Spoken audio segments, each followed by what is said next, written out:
آی وڵاتێ منێ لەژێر پستاڵێن داگیرکەرا ڕزی بهناتە چەندا خوشە دبێژن توێ بوویە باژێڕێکێ مەزن دبێژن سەید سڵتانی هار بووینە الکۆڵانێت تە خوێنێت ڕێژن دبێژن هەندی شەوا سڵتانی تارید بیت ئاگرێتە هەرێ گەشە و خەتیرێت تەژ بەرنا بەزن دبێژن توێ بوویە باژێڕێکێ gelek mezin lê çawa ez li ber çavên dayîka xwe hindî meho sala dibirim mezin dibim hişta zarokek biçîkim tu jî wesa hindî giroçiya dibirî mezin dibî her wextekê xeweka sivik her du çavê te girtin tu were serê xwe dane ser dilê min li zivistana min tu diviyayî çaxê befrê hemî çiyayê te tinîn li buhara min tu diviyayî em reveka zaroka bûyn meşrezê te bahîv çinîn li havîna min tu diviyayî ez ê serxoş li nîvşeva ji geliyê te hat baekê hîn li paîza min tu diviyayî destekê nîş zarokên te berif xwandingehê dibezîn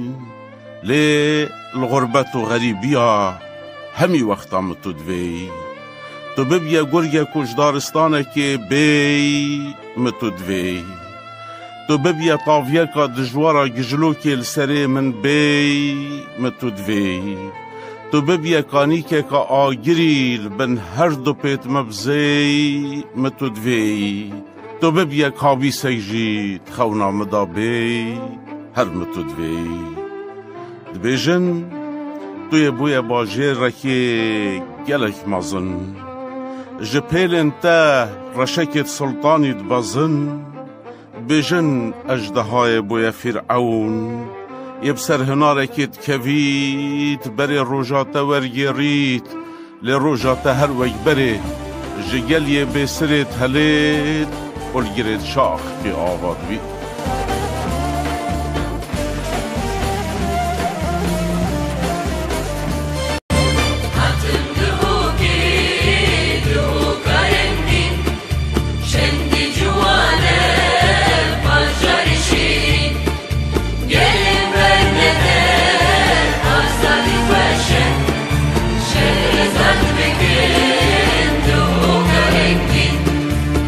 Hatım duhke